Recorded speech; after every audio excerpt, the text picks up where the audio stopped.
Hi, in today's video, I wanted to talk about mentalization. So, mentalization is the ability to imagine another person's mind and to imagine what feelings, thoughts lie behind a particular person's behavior. So, here you are not engaging with a particular person on the surface level.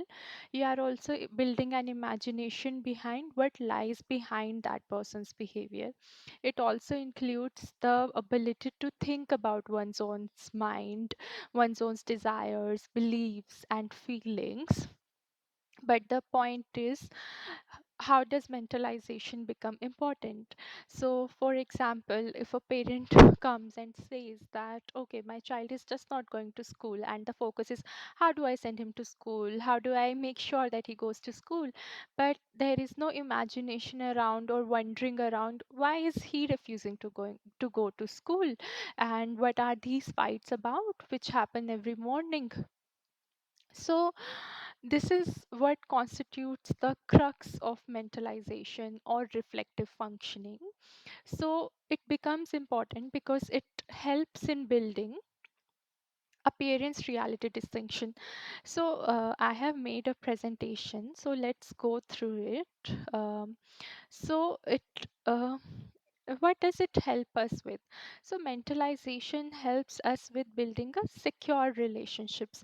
So secure relationships would be mean, so for example, if a child cries and the parent he goes to the parent and the parent says, oh, your toy broke down, you are so sad, that is why you are crying, or that is why you are angry. But let's say pa- a father who cannot reflect on the meaning behind a child's emotional reaction, or does not go and soothe the child, or just say don't cry, cries for the weak. That is when the father is not able to see the reason behind his child's behavior. Now the child feels that, okay, relationships are where my feelings are not made sense of. Relationships have no point where I can go and approach the another person, and then it does not lead to building of secure relationships. It is also mentioned in reflective functioning manual by Peter Fanagi. I have made few pointers of it.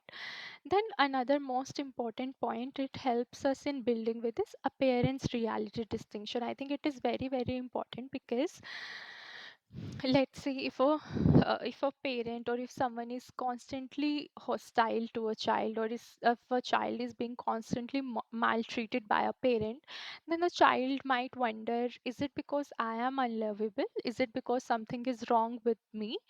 But if the child is able to mentalize, reflect upon the parent's behavior, and might feel, okay, the mother has always been depressed, or the father has always been someone who has difficulty with managing anger, or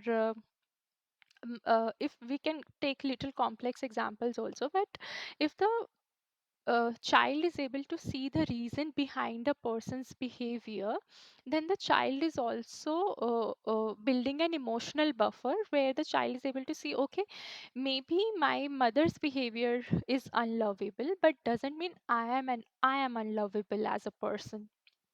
So there is a the child is not taking someone's behavior at a very face value, or feeling that it is because of them the other person is behaving a particular way.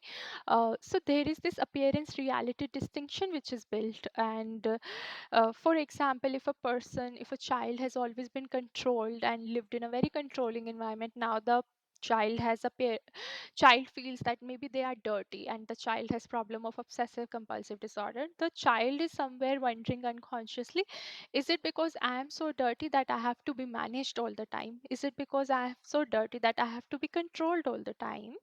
But maybe through mentalization, the child is able to see that maybe the mother is controlling so much because of her own reality, because of her own experiences, but that doesn't mean that I am dirty. Another point which mentalization helps with is, it encourages meaningful connections between the internal and external worlds.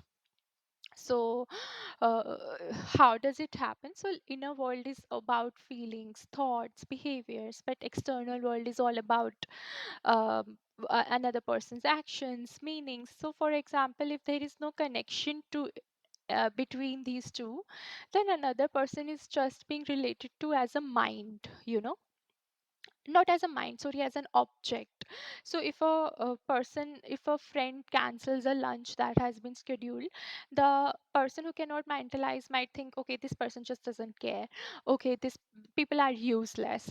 Reality is very concrete, but a person who is able to mentalize might wonder, okay, why did the lunch get cancelled? Is my friend not well? Let me go check up on her. So this is how the people are not being reduced as to objects which are only supposed to fulfill my needs, but there is a whole reality which is being seen behind a particular person's life, particular person's mind. Now, but what are the examples of mentalization? When do we know that a person is actually mentalizing? So what Peter Fonagy does is, in his reflective functioning manual, he gives examples where a person is able to mentalize, but I have picked up the most important ones. So let's see, taking into account how others perceive one. So here he says that when a person says that, okay, I was being haughty, I was being very boastful about it. I guess people saw me as someone who is very difficult to approach to, but I was just an insecure person. Here the person is thinking about how others are perceiving him, as well as what is the actual reality behind behaving a particular way. Or when a person is taking a generational perspective, okay, maybe my mother behaved a particular way because she had certain pressures on herself and then she passed it on to us, but she was also dealing with it with a lot in herself. And this is how a developmental intergenerational perspective is built. Or let's say there is a developmental perspective which is built. So for example, a patient might say, okay, my father behaved very differently with us when we turned teenagers. Maybe my father had a difficulty in behaving with teenagers or how to relate with teenagers. So here he has given a lot of examples of what mentalization is, and how to see when a person is actually mentalizing or not. So these are the few examples that he has given.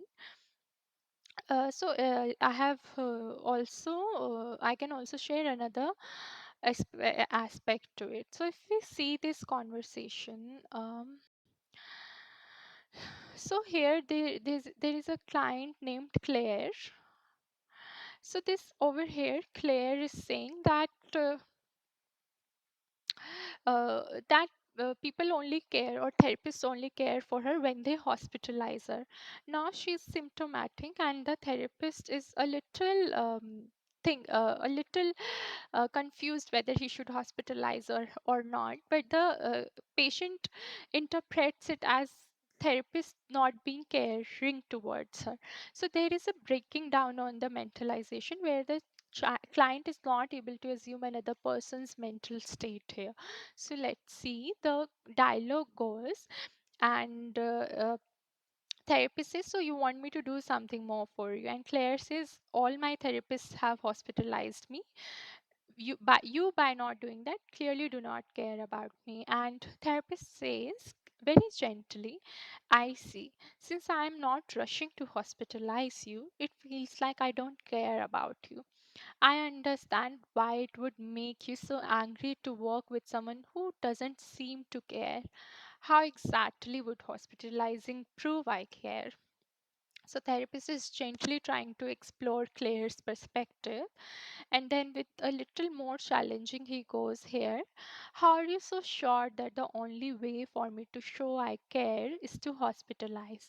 I don't quite follow this idea that people only care when they respond exactly as you want. So here the therapist is trying to build perspective into the patient about someone else's state. So in another video I'll be sharing more examples in the conversations between therapist and patient where they have built this reflective functioning and mentalization in the patient. Thank you.